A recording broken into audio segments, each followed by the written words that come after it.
하나님 아버지, 지난밤도 주님의 품 안에서 쉼을 누리게 하시고 회복된 몸으로 다시 새 일을 시작하게 하시니 감사합니다. 우리의 눕고 자고 깨는 모든 것이 하나님의 은혜입니다. 상쾌한 아침을 허락하셨으니 이 하루도 기쁨으로 시작하고 마치는 복된 날이 되게 하여 주시옵소서. 하나님, 오늘 하루도 소망의 성도들과 동행하여 주시기를 기도합니다. 때마다 일마다 도우시는 하나님의 은혜를 경험케 하시고 필요한 모든 것들을 넉넉히 공급받으며 앞서 행하시는 하나님의 은혜를 누리는 우리 성도님들이 되게 하여 주시옵소서. 하나님 아버지, 이 시간 한국교회를 위하여 기도합니다. 하나님을 모르고 우상 숭배만 하던 이 땅에 복음의 씨앗을 심어주셔서 많은 백성이 구원받게 하시고 하나님의 자녀가 되는 은혜를 베풀어 주셨습니다. 전국 방방곡곡 주님의 몸된 교회를 세워주셨고 하나님의 이름을 부르며 새벽마다 기도하는 주님의 자녀들, 예배자들, 기도자들을 세워주셨습니다. 또한 복음의 은혜를 받는 것으로만 그치지 않게 하시고 세계 열방 가운데 복음을 전하며 하나님의 은혜를 나누는 귀한 나라로 세워주셨습니다. 하지만 주님, 지금 한국교회는 여러 가지로 큰 위기를 맞이하고 있습니다. 온몸과 마음을 다해 하나님만 사랑해야 할 한국교회가 열정이 식고 세속의 물결에 호적거리는 교회가 되고 말았습니다. 거룩함을 잃어버리고 세상의 생각과 방식이 도리어 교회를 지배하는 상황이 되고 말았습니다. 세상 만문 위력 앞에서 굴복하여 거짓을 참이라고 말하는 이들이 많아지고 있으며 거짓된 지도자들이 헛된 말로 진리를 폄하하며 이단적 교리들을 설파하고 있습니다. 또한 얄팍한 지식과 지혜로 종교 권력을 등에 업고 교만하여진 소위 종교 지도자들이 자신이 무지를 드러내며 거짓을 진리로 둔갑시키는 일들을 하고 있습니다. 하나님, 우리 한국교회를 위하여 주님께 기도합니다. 우리 한국교회를 불쌍히 여겨 주시옵소서. 먼저 한국교회 강단에 바른 복음이 선포될 수 있도록 역사하여 주시옵소서. 이 땅의 목회자들이 사람을 두려워하는 것이 아니라 하나님을 두려워하는 진실된 종들이 되게 하여 주시옵소서. 이 땅에서 누리는 안락함보다 종말에 있을 하나님의 심판을 인식하는 종들이 되게 하여 주시옵소서. 그리하여 마땅히 전해야 할 진리의 말씀을 담대하게 전할 수 있게 하여 주시옵소서. 거짓된 선지자와 사꾼이 아니라 참된 선지자와 좋은 목자들이 되게 하여 주시옵소서. 하나님, 한국교회를 향하여 무조건적인 적대감을 가지고 악의적으로 한국교회를 공격하는 사람들을 보며 안타까운 마음을 갖게 됩니다.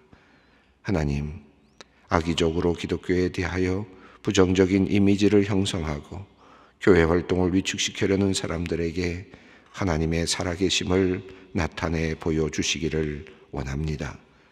그들에게 강하신 주님의 능력을 보여주시고 그들의 악함을 주님 친히 심판하여 주시옵소서.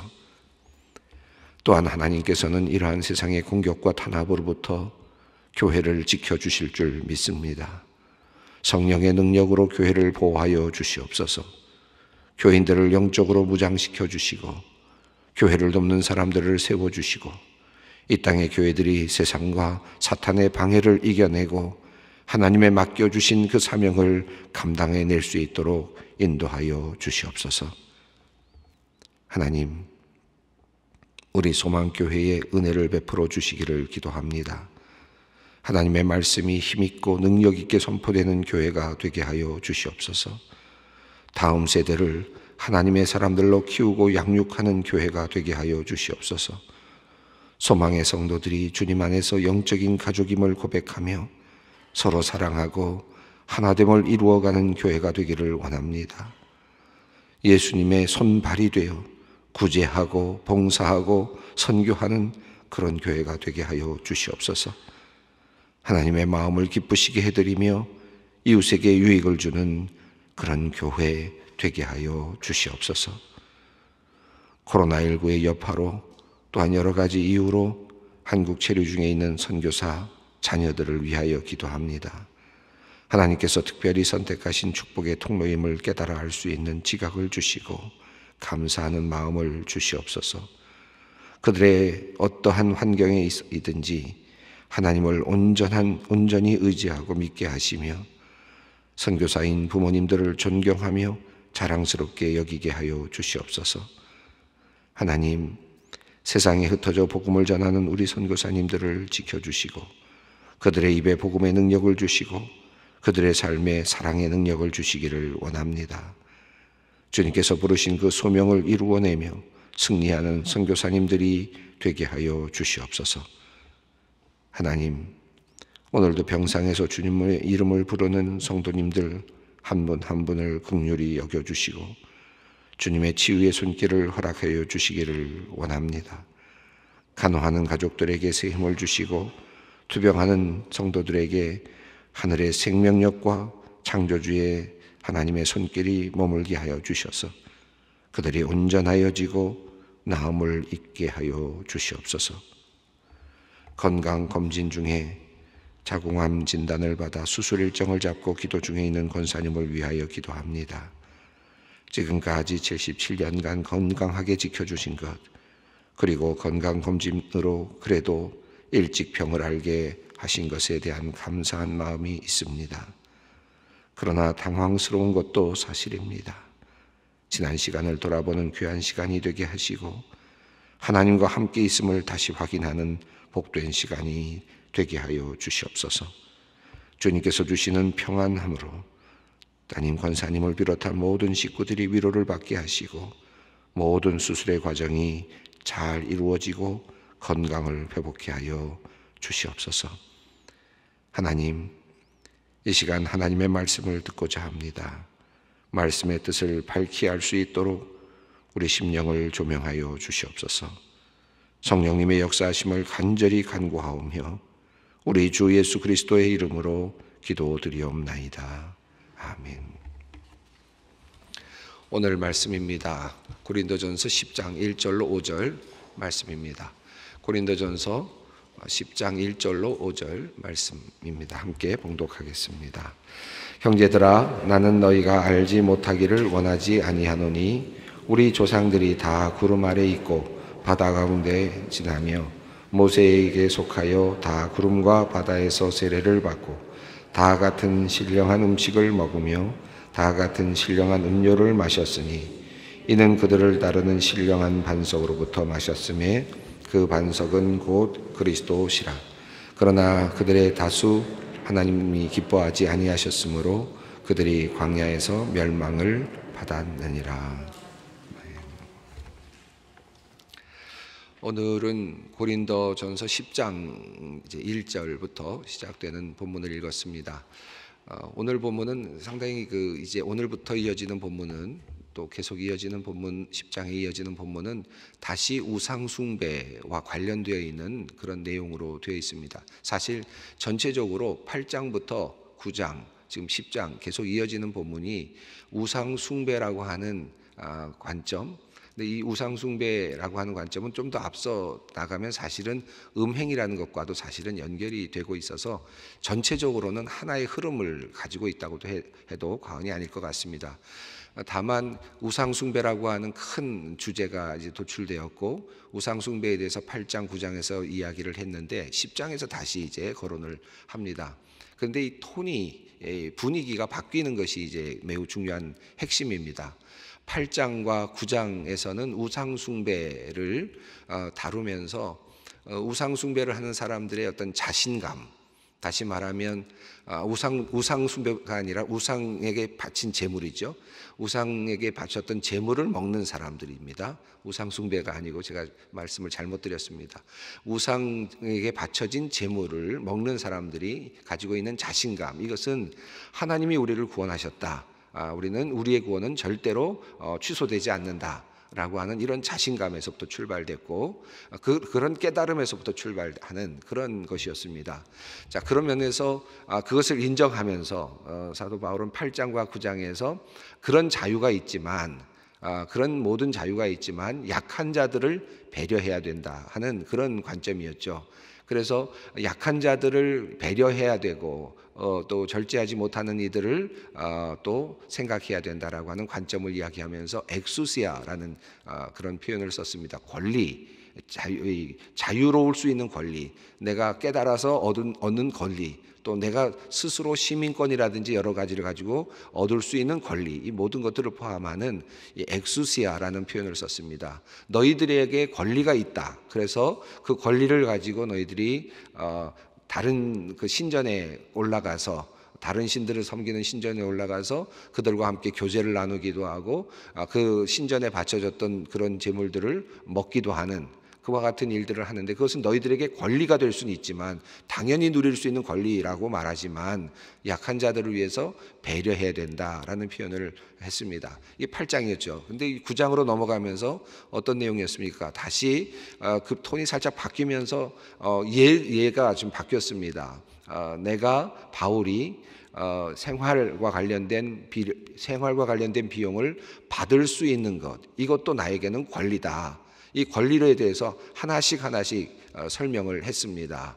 율법으로도 설명을 했고 사례들로 이미 그렇게 받고 있는 사람들에 대한 게바와 아내와 관련된 또 다른 많은 사도들 관련된 사례도 이야기했고 율법에 대한 이야기도 했고 그리고 나서 또 비유도 했고 그리고 예수님의 말씀까지도 이어가면서 내가 사례를 받을 수 있는 것은 당연한 것이다, 권리다, 엑수시아다 라고 이야기를 하면서 그럼에도 불구하고 나는 그 엑소시아를 사용하지 않는다 라고 하는 그런 관점이었습니다. 그래서 이 우상에게 바쳐뒀던 제물, 그것을 먹는 사람들, 이 자유, 그러나 그 자유와 권리를 내가 스스로 포기하는 것, 그래서 자발적 포기의 관점이 있죠. 그 예를 이제 바울의 어떤 사례와 관련된 것과 연결되면서 이어갔습니다. 자, 이렇게 자발적인 것, 그래서 너희에게 주어진 그 자발성으로서의 어떤 그 하나의 그 참여라 그럴까요? 헌신이라 그럴까요? 이런 것들을 이야기하면서 마지막 부분에서 8장과 9장에서는 상 주시는 일을 바라보면서 하나님께 상을 받으려고 한다. 내가 달려간다. 향방 없이 아니하고 내가 상을 받기 위해서 달려간다. 이렇게 표현을 했습니다. 그래서 하나님께 상을 받는다. 이거 굉장히 전체적으로 보면 긍정적인 내용입니다. 포지티브한 내용입니다. 자유가 있지만 그 자유를 스스로 절제하라. 약한 자들을 위해서 절제하고 나도 내 권리가 있고 나의 권한이 있지만 나도 절제하고 있다. 그 이유는 내가 하나님 앞에서 상을 받기 위해서다. 이런 이제 내용이죠. 자, 그런데 오늘 이제 10장부터는 결론부터 먼저 말씀드리면 이제는 그 내용을 넘어서서 상 받고 좋은 쪽, 그리고 너희가 스스로 절제하는 이런 권한을 양보하는 그런 의미가 아니라 너희 이제는 잘못하면 죽는다라고 하는 거예요. 그러니까 이번에는 부정적인 내용입니다. 그러니까 긍정적으로 너희가 자유가 있어서 얼마든지 할 수는 있지만 그걸 스스로 내려놔라 라고 하는 좀 더 긍정적인 관점에서 포지티브한 쪽에서 상 주시는 일을 바라보면서 달려가자 하는 그런 쪽이었다면 10장부터는 너희 이제 잘못하면, 반면에 또 한편으로는 너희 잘못하면 죽는다, 너희 잘못하면 구원이 취소될 수도 있다, 너희가 멸망할 수도 있다 라고 하는 관점입니다. 그래서 우상에게 바쳐진 제물을 먹는 것, 이것이 단순한 것이지만 그러나 한쪽에서는 상을 바라보면서 스스로 자기 자신에게 주어진 엑수시아를 포기하면서 가자, 아주 긍정적으로 다독이는 관점이라면 10장의 톤은 바뀌어서 이제는 너희가 잘못하면 멸망할 수 있다, 너희 영혼을 위해서, 너희가 죽지 않기 위해서 이것은 해야 된다라고 하는 관점입니다. 그것을 이해하고 오늘 본문을 읽어 내려가는 것이 매우 중요할 것 같습니다. 또 하나 이 본문을 읽어가기 전에 한 가지 더 중요하게 봐야 될 내용은 앞서 있었던 내용과 연결되는 것이지만 고린도 교회 교인들은 우상에게 바쳐진 제물은 아무것도 아니다라고 생각을 하지 않았습니까? 그래서 이교 신전에서 바쳐진 제물도 마음껏 먹을 수 있다. 내가 이렇게 마음껏 먹을 수 있는 이유는 나에게 지혜가 있기 때문에, 지식이 있기 때문이다. 하나님께서 나에게 주신 지식, 그것은 무엇입니까? 헬라적인 관점에서 본다면 그런 지식인데, 그 지식은 예수 그리스도의 보혈이 우리의 모든 죄를 다 용서했다.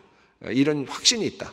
그러므로 나는 얼마든지 이 모든 것으로부터 자유롭다라고 하는 것이죠. 그런데 이런 자유와 이 확신이 어디서부터 오느냐? 초대교회 교인들은 세례 그리고 성찬, 다시 말하면 내가 예수 그리스도와 함께 십자가에 못 박혀서 죽는 일, 이게 세례죠. 예수 그리스도와 합하여졌고 다시 예수 그리스도와 부활하신 주님과 함께 일어서는, 그래서 세례를 통해서 예수 그리스도와 함께 죽고 예수 그리스도와 함께 살았기 때문에 죽음도 나는 두려움이 없다. 또 더 나아가서 예수 그리스도의 그 성찬을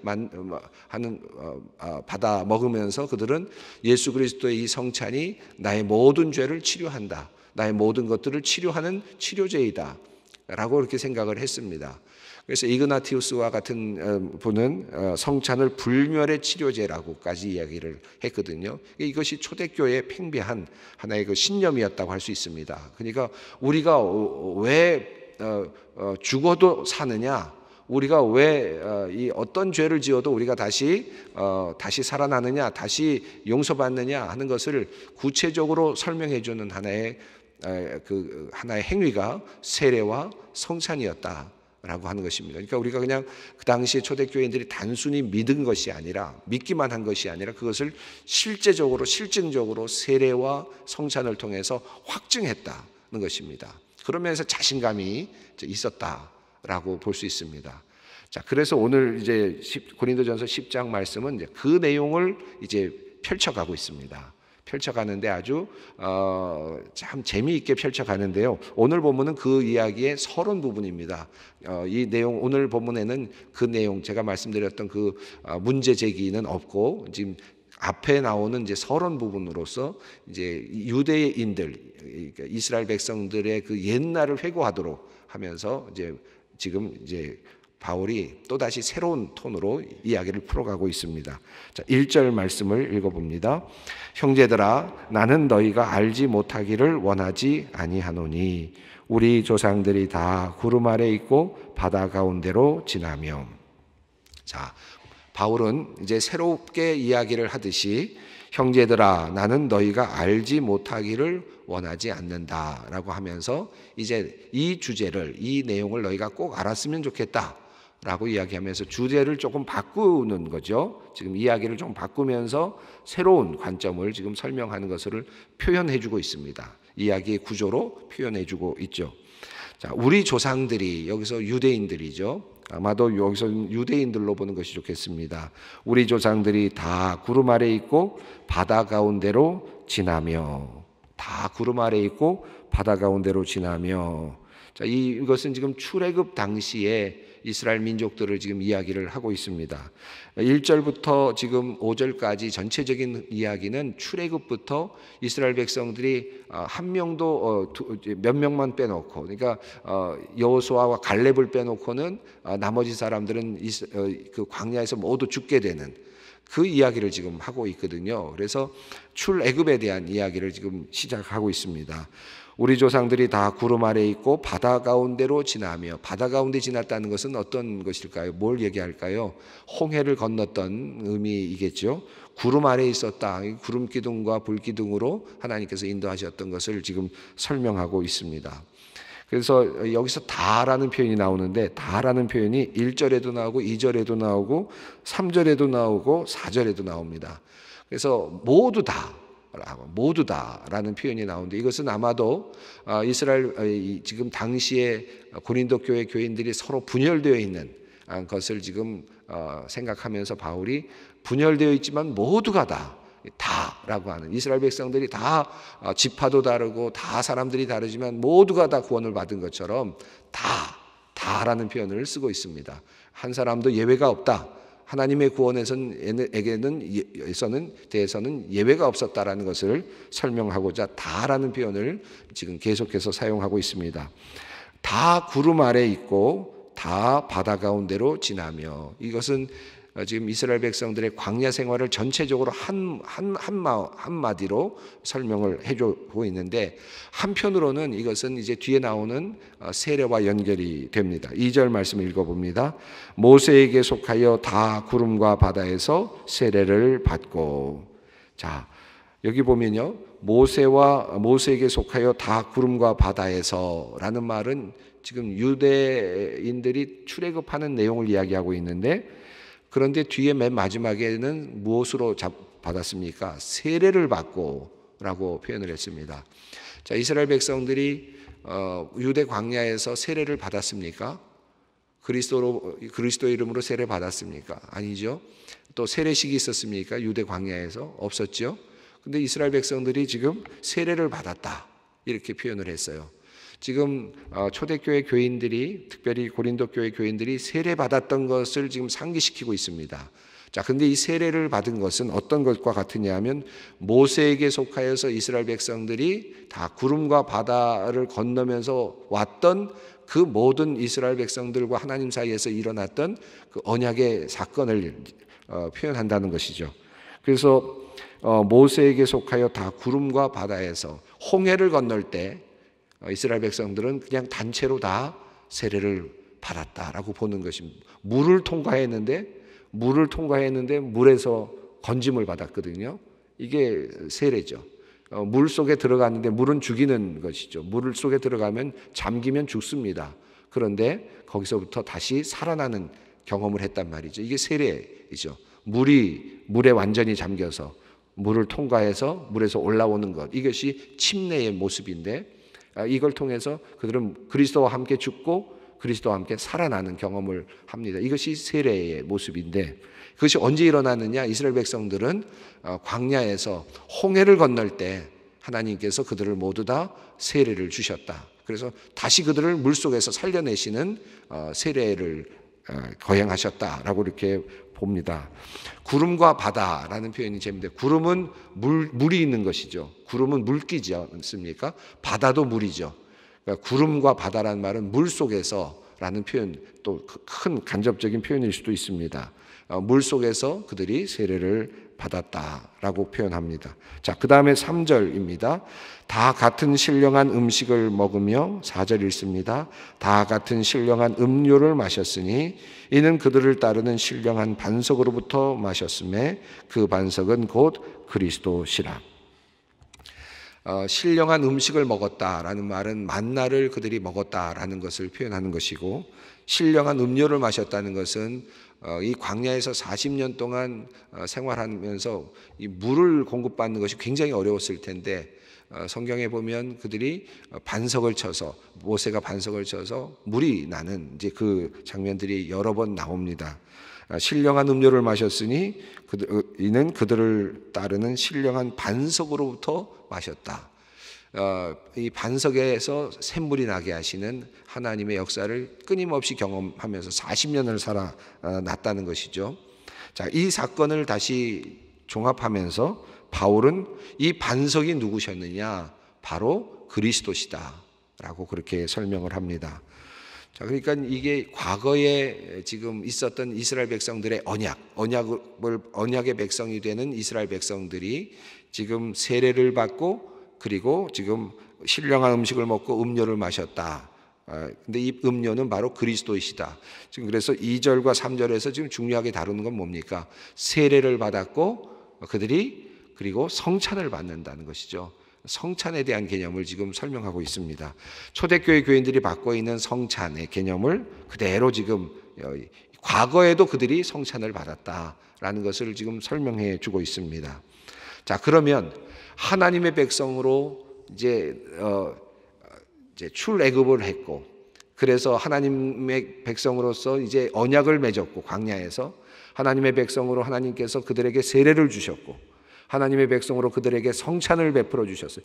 그래서 만나를 주시고 음료를 베풀어 주시고, 그러니까 여기서 말하는 것은 이 구약의 그 만나와 그리고 이 물, 생수는 하나님 예수 그리스도의 그 성찬을 예비적으로 말하고 있는, 예표적으로 말하고 있는 그런 것이라고 할 수 있겠죠. 자, 이렇게 주셨다는 겁니다. 자, 그러면 초대교회 교인들 입장에서 생각한다면 이제 우리는 다 구원 받았다. 그렇죠? 다 이제는 완성됐다. 나는 이제 절대로 파멸되지 않는다. 나는 완전히 구원받았다라고 하는 그런 생각을 할 수밖에 없을 것입니다. 자, 그런데 5절 말씀을 읽습니다. 그러나 그들의 다수를 하나님이 기뻐하지 아니하셨으므로 그들이 광야에서 멸망을 받았느니라. 자, 이제 바울은 이 이야기를 하고 싶은 겁니다. 너희가 세례를 받았고 너희가 성찬을 받고 있고 그리스도로부터 흘러나오는 그 성찬을 받았다 할지라도 이스라엘 백성들이 광야에서 그렇게 똑같이 지금 너희들의 모습처럼 그렇게 똑같이 구원을 받고 세례도 받고 그렇게 광야에서 신령한 음료와 양식을 얻어먹으면서 그렇게 마치 주님의 만찬을 먹는 것처럼 그렇게 먹었지만 그러나 결과는 어땠느냐? 그들이 멸망받지 않았느냐? 이거죠. 그들이 죽지 않았느냐? 하나님의 심판을 받지 않았느냐? 너희가 세례를 받았다고 안전하다고 생각하느냐? 그리고 성찬을 지금 받고 있다고 그 치료제를 먹고 있다고 불멸의 치료제를 너희가 지금 먹고 마시고 있다고 네가 안심하고 있느냐? 한번 생각해봐라. 이스라엘 백성들이 광야에서 모두 죽었다라고 하는 사실을 이야기하면서 이제 새로운 톤으로 바뀌고 있습니다.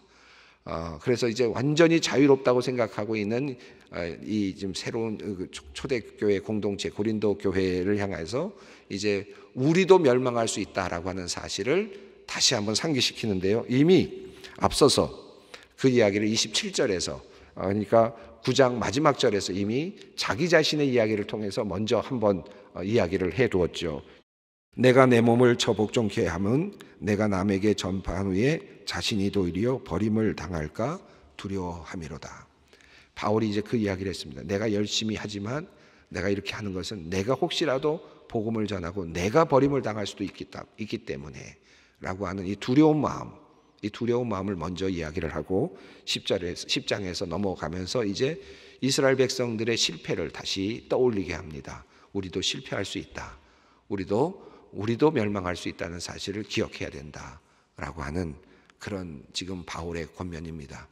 8장과 9장에서 어떤 조금 더 포지티브한 그런 긍정적인 관점에서 우리 권리를 좀 포기하자라는 엑소시아를 좀 포기합시다라고 하는 그런 관점이었다면 이제는 10장에서부터는 살려면 바르게 해야 된다. 멸망하지 않으려면 바르게 살아야 된다라고 하는 관점으로 지금 전환하고 있습니다. 또 이것은 우리에게 또 다른 도전이 됩니다. 오늘 우리가 구원받은 자로 하나님의 그 구원을 누리고 살아가고 있지만 과거의 이스라엘 백성들을 돌아보면서 또 우리의 선배들을 돌아보면서 혹시 우리가 또 멸망할 수 있겠구나, 우리도 넘어질 수 있구나 하는 사실을 꼭 기억하면서 내가 바르게 서 있는가 점검할 수 있었으면 좋겠습니다. 이 마음 가지고 오늘은 기도의 자리로 나아갔으면 좋겠습니다. 함께 기도합니다. 하늘에 계신 우리 아버지 이름을 거룩하게 하시며 아버지의 나라가 오게 하시며 아버지의 뜻이 하늘에서와 같이 땅에서도 이루어지게 하소서. 오늘 우리에게 일용할 양식을 주시고 우리가 우리에게 잘못한 사람을 용서하여 준 것 같이 우리 죄를 용서하여 주시고 우리를 시험에 빠지지 않게 하시고 악에서 구하소서. 나라와 권능과 영광이 영원히 아버지의 것입니다.